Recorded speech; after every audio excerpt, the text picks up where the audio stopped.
We've thought about moving. It's just, who's going to buy this?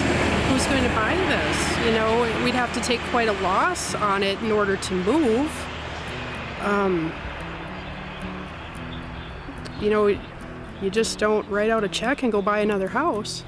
One of my friends down the road ended up getting manipulated into selling her property to them because they told her, oh, you don't want to live next to a sand mine, it's really, really bad, you need to get out and we'll give you this amount of money just so you don't have to live next to us. And then, you know, pretty much took her property.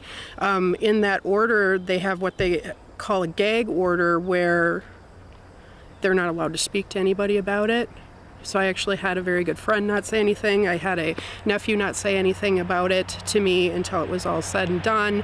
The person who's jumping back, the person that sold to the mine down here that was manipulated out of her property, refused to sign the gag order. So she actually spearheaded the little group in the neighborhood to try to convince the town board that we needed an ordinance. And we've been fighting with them since August or September of last year. We have actually, at town board meetings, had the sand company lawyers there while we're trying to pass an ordinance to protect the township. They have stood up and threatened to sue us if we try to pass any ordinances to protect the residents any more than what the DNR has already said is an acceptable level. They have also threatened to have Governor Walker step in if we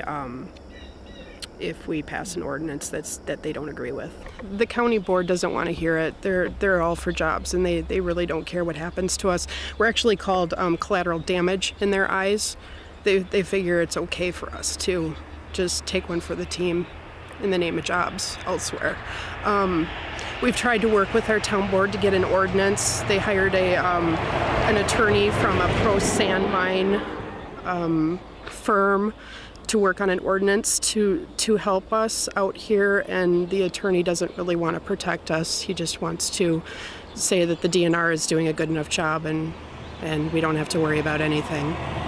The deregulation of the DNR doesn't allow me much protection anymore.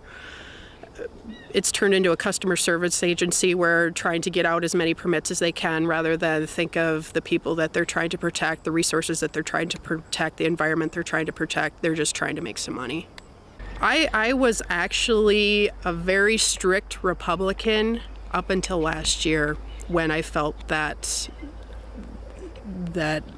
I had my back turned on me. I was a business owner. You know, most big business owners, they tend to be Republican. Mm-hmm. You think that way, but now as it's hitting me on a personal level, I'm not anymore. If somebody did approach you and asked to buy you out at a fair price, would you consider doing that? I would. Actually, the whole group of us that have been trying to stand up and get us all protected, you know, we have all said that if anybody has the chance to get out, we're all for it, even if it means the rest of us have to stay here. You know, just anybody getting out.